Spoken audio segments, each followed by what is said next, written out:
The Conversation Hour with Jon Faine on 774 ABC Melbourne and ABC Victoria. 19 minutes to 12. Corinne Grant is my co-host.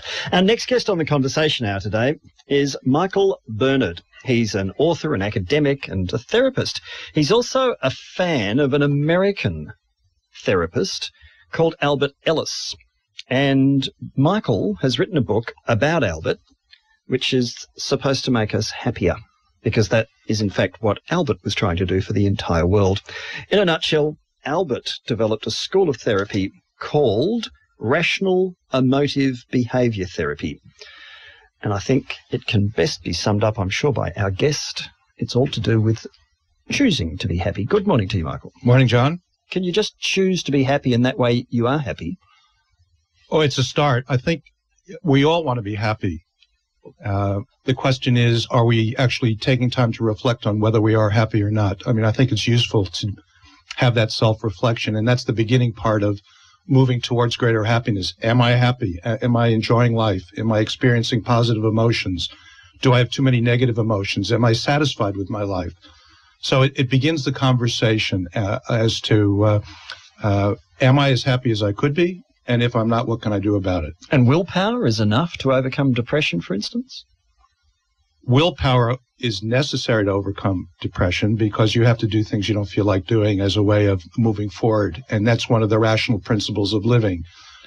Inertia is not going to get you happy. It's not going to get you over your depression. Is that where it gets a little tricky, though? For me, the word rational is one of those words that normally men use when they want to insult a woman who said something that doesn't agree with them. As you're just not being rational. If you thought the way I did, it's one of those words to me that sort of feels like it invalidates anything I'm feeling. And also willpower, not having any willpower is a symptom of depression. So how do you get willpower if your illness is actually stopping you from having it in the first place? Well, look, this is not a guide to overcoming depression or anger or anxiety, this idea. The idea of being happy kind of runs on a different plane. Right, okay. So this is just for your everyday person who's not suffering from any kind of... Well, the approach is based on the idea that if you want to be happy, on the one hand, you have to have a method for overcoming unhappiness. And one great way to do that is to rethink the way you perceive yourself and perceive your environment. Make some changes in your thinking so that you can change your emotions and your behavior so you become less depressed, less anxious, less angry. It's hard to be happy if you're plagued by anxiety or depression. So Albert Ellis's approach, Rational Emotive Behavior Therapy, gives people a method for understanding why they get unhappy, but it also gives them an understanding of the psychological architecture of happiness. And that architecture is based around the idea of if you are more clear-headed, sensible in the way you think, rather than just thinking through prejudice, ignorance, not looking at the facts. If you develop your faculty for being a clear thinker, your emotions will become less self-defeating, your behavior will become more goal-directed, you'll be more successful in your work, you'll be happier in your relationships. This faculty of mind sits next to... That takes discipline too, doesn't it? Yeah, well, it does take discipline, but what we now understand is that there's two aspects of the way the brain operates. There's the irrational, and irrational is synonymous with very strong negative emotions, self-defeating behavior, and some distorted ways of thinking about life, taking things personally, blowing things out of proportion, condemning other people for their actions. So we need to understand, on the one hand, that we are miserable when the irrational aspect of the way we function is dominant. Right. So, okay. So you equate that anything irrational is a negative emotion. When you are irrational, you tend to be extremely angry or depressed or anxious. And in that state, your whole potential for developing yourself and for being happy, living a long life, achieving your goals. But there's a chicken and egg thing here, isn't there? And sometimes people will be depressed, and that's what makes them anxious and irrational, rather than the other way around. Well, irrationality is a combination of ways of thinking, feeling, and behaving. They're interactional. So you can't separate the emotion from the behavior from the way you think. So, for example, people that tend to get depressed have a thinking pattern where they take things personally. They say, I haven't been successful, I'm a loser, or people don't love me enough, or I've been rejected, so then they think, the world's just awful.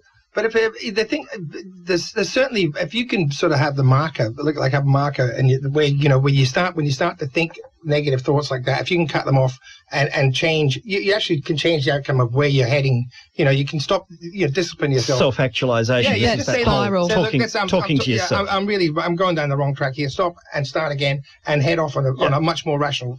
But here's my worry, and this is where you get into really dangerous territory. It's almost as if then people who are depressed, it's their fault because they're not talking to themselves the right way or actualizing that way or dealing with it. And that's a really dangerous territory to get into, I reckon, because then you're blaming the victim.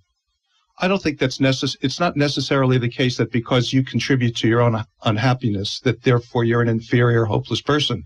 We all contribute to our own unhappiness, whether you're depressed or degrees of depression. So it's not inevitable by any means to say because someone's depressed, it's their fault and that somehow they're... Well, isn't that the consequence of what your... No, I don't think so. I think school of thought is. I don't think so at all. I think it's just, as Jimmy says, it's taking the responsibility for your own emotions and understanding that when you get depressed about some things, you have some power to change the way you think and switch out of it into a more positive mindset. That's more powerful than saying you're just born depressed and biologically somehow there's something wrong with you and you can't do anything about it except with medication. So the idea is that by harnessing your capacity to change your thinking and then your feeling and behavior, you become a more self-actualized person. And the book is all about how to harness your power over circumstances and your own negative emotions to move yourself forward by overcoming problems. Does it offer exercises, different ways of, like the reference materials, ways that practical advice on how you can change your thinking? Well, it says that we all have the capacity to be rational, and the more rational we become, the better off we're going to be. Does it work for women as well as men? Yeah, but it identifies like high frustration tolerance and willpower, like involving yourself in creative pursuits, like being an experimenter and a risk taker and being flexible. It identifies some rational principles of living. And the idea is that the more you can alert yourself to what they are and put them into practice. Does it teach you how to put them into practice? What if you're not a natural risk taker or you do get irritated easily by other people? You recommend a whole lot of things like just being involved in hobbies or sporting groups or community activities, a choir. I can still do all of those and be irritated by other people, however. You can be, but what this school of thought, as I understand your teaching, is that just by breaking some of your normal patterns, you are that way asserting that power or that control even over tiny parts of your life, and that's a base from which you then can grow. Yeah, but it's not only overcoming problems we're talking about, it's developing your unique potential even if you don't have problems. Just for example, John, you took some time off not that long ago to travel with your son to some far-off places, didn't you? And I think that's probably you using your own capacity for thinking what's best for me, what's best for my son, to experience something in life that will bring us all satisfaction and happiness. So that was kind of you going out of your comfort zone, moving into another area of life that you think will bring yourself satisfaction and happiness. A lot of people don't move out of the comfort zone. They just think, I'm not unhappy, life's okay. But you push yourself further. Jimmy Barnes is, I think, got a great capacity for rationality. He was telling me before. Don't insult him like that. Well, I said capacity. He's working on it, but he's going on to school. He's going to be teaching master classes. I mean, he's pushing the envelope all the time of his own self-development. That requires, in part, willpower. It requires experimentation. It requires him figuring out what can I do with my own life to enjoy myself even more. His writing is better than it's ever been, and he's pushing himself in that area. We were talking before about next year I'm going to take some time off and I'm going to Boston, where my son went to school, and I'm going to study music, and I'm going to, because I met the dean of the school. And that's difficult for me, and that's challenging. Jimmy's a high achiever. Yeah, but Jimmy's I'm also going to Harvard and study English. But you're talking about people who have a lifetime, like, Jimmy and Corinne here, a lifetime of creative risk-taking already. How does that transfer to someone who's in a job where they're feeling utterly bored, completely frustrated, and they think that life is ghastly and they're trapped? Well, they have to understand that there's something that they can do. They're not waiting around to be happy, because if they wait around, it's not going to happen. 1. 2, by listening to Jimmy, they can see I'm going to have to take some risks. I'm going to have to move out of my comfort zone if I want to be happier and do some things. Get out of my job. Try and learn something, get a new skill. And not be afraid to fail. Yeah. And not be afraid to fail. Take risks, not take it personally. Move yourself. Be actively pursuing some things that you go, maybe I could enjoy that. I've never thought of it. Albert Ellis is the man. The book's called Rationality in the Pursuit of Happiness, and it's the legacy of Albert Ellis, who created this particular school of thought of rational emotive behaviour therapy. But as I read more and more of the book, Michael, I'm concerned that your man on a pedestal, I think, has 5 long-term relationships in his adult life, of which several were marriages and several weren't. But he's also an enthusiast for frauteurism, and I wonder just how much of an exemplar Mr. Ellis, in fact, was. For the people who don't know about frauteurism, please fill us in. Well, it sounds like it's an interest of yours, John. I had to look it up. Can you get a cream for it? Sadly, I knew what it was. I had to look it up in the dictionary just to clarify. You'll like this. I reckon you would have done a little bit of this in your time. Oh, maybe you were 16 or 17. That's defamatory. Let's go to an ad break. Well, look, every bloke in a pub has done this at some point. Rubbing up against someone to achieve some sort of sexual satisfaction. I do that every night. Yes, so this old perv, this old perv who had 5 different long-term relationships in his adult life and kids scattered around the place. Personal happiness is about yourself. It's not about your relationships. Though. Well, because the relationship's an extension of your own happiness. What are his personal values for you to put him on a pedestal? Well, I think he is a very gifted person who offers us a lot of understanding. But look, I think you're being a little bit, not only trying to be funny, but a little bit harsh in terms of intolerance of people for their imperfections. Only a little bit. Well, I was being generous. And you can always point your finger at someone and say, because they're like that, how can we trust them to contribute anything to anyone? I really don't. I think it's kind of faults. Yeah, and I think it's kind of a silly. And I'm saying this from the guy's got more than silliness. I think to concentrate just on the. I mean, the guy's 90, so you're entitled to a couple of relationships. And when you're 17, he's dead now, isn't he? Yeah, and when you're 17 or 18, look, I'll fess up. I just having looked it up in the dictionary, I was determined to work into the conversation somewhere. I'm a stir of the worst order, but. I'm excited that I'm on a show where Jimmy Barnes is the mediator and the conciliator. This is good, eh? I think I'm going to join this crew. Yeah, that's right. And we'll be back again at the same time tomorrow. You can run group therapy sessions. Yeah. And I mean, the idea, though, that we all have to take responsibility for our state of mind, I have no trouble with whatsoever. But at the same time, to put up the notion, and it's sort of where Corinne was before, the notion that if it's not working for you, well, it's just because you haven't taken the right steps. I do have some problems with that, because there are people, it's like giving up smoking. There are some people who will do everything from hypnotism through to pills or whatever else it might be. They still can't shake the addiction.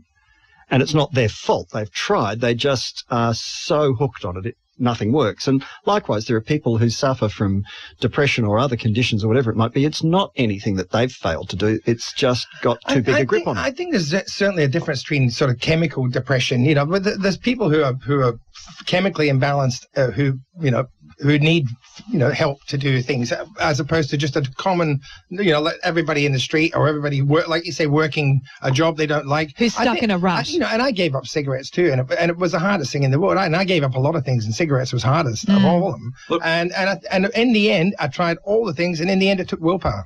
Look, let me just say that Albert Ellis was a genius. He figured out how to solve people's problems. He offers us a great deal of understanding about how we operate at our best and how we operate at our worst. When we operate at our best, we're dealing from the rational side of the way we operate. No one's ever talked to us much about that in school or beyond. He's unpacked all of that. It gives us some choices that we didn't know we had, and it's worthy, I think, to sort of study this understanding of the psychology of happiness and make some judgments about areas that you can grow in, so that if in fact you're not as happy as you'd like to be. Well, I found some of it genuinely insightful. Awfulizing situations, the I can't stand it-itis, and endlessly comparing yourself to others, which ends up usually making you miserable, because the people you're comparing yourself to are there to be compared to because they've done something that's brought you to their notice. Those are all very negative behaviours. They're negative patterns of thinking that are dealt from the irrational side of our functioning that we all have as adults and as children. We need to recognize when we engage in that kind of thinking. We don't want to blow things out of proportion. We don't want to say we can't stand things we don't like. We don't want to say we should take things personally. We want to switch off of that thinking and say, I don't have to think that way. I can think in more reasonable ways where I might have screwed up, but I know I'm not a screw up. This is bad. It's not the end of the world. Well, I did something bad, but that doesn't make me a bad person. Exactly. Yeah. I have to pull myself up all the time because I do a thing which was, I made the word up, catastrophize. You know? I go to the worst case scenario nearly every time. My wife goes, "You're catastrophizing again." Yes. And then I have to sit and think. And obviously, and is that from your upbringing? Has that always been part of Jimmy Barnes? Yeah, it has. And it's something I fight constantly because I think, like if things start going wrong, oh my God, it's the end of the world, but once you recognize it and you realize you're doing it, you can stop back and have a laugh at yourself. And you can actually see more options. Insight overcomes. Jimmy, in 1960, Albert Ellis wrote about catastrophizing as one of the core functions of emotional misery.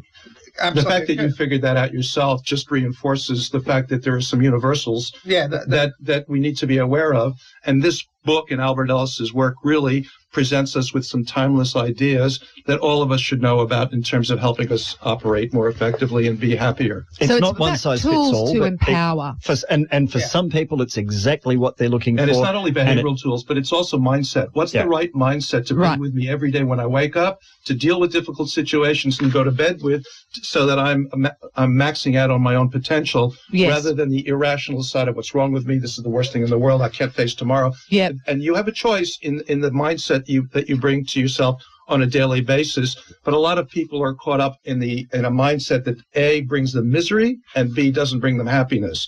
And they need to be aware that they also have a capacity for being more rational. It may need to be more fully developed. Mm-hmm. Well, there's all sorts of things in here. Self-denigration is worse, but self-esteem is a measure, a rating of an entire person, and therefore false.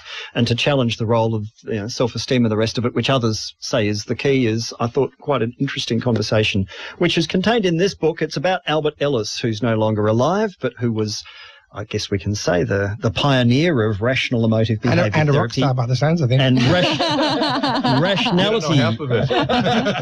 The book by our author today is Rationality in the Pursuit of Happiness, which is about Albert Ellis, and it's written by Michael Bernard, who is a Melbourne Uni academic, or is a Melbourne Uni academic, author, and himself a devotee of Albert Ellis. Michael Bernard's book, Rationality in the Pursuit of Happiness.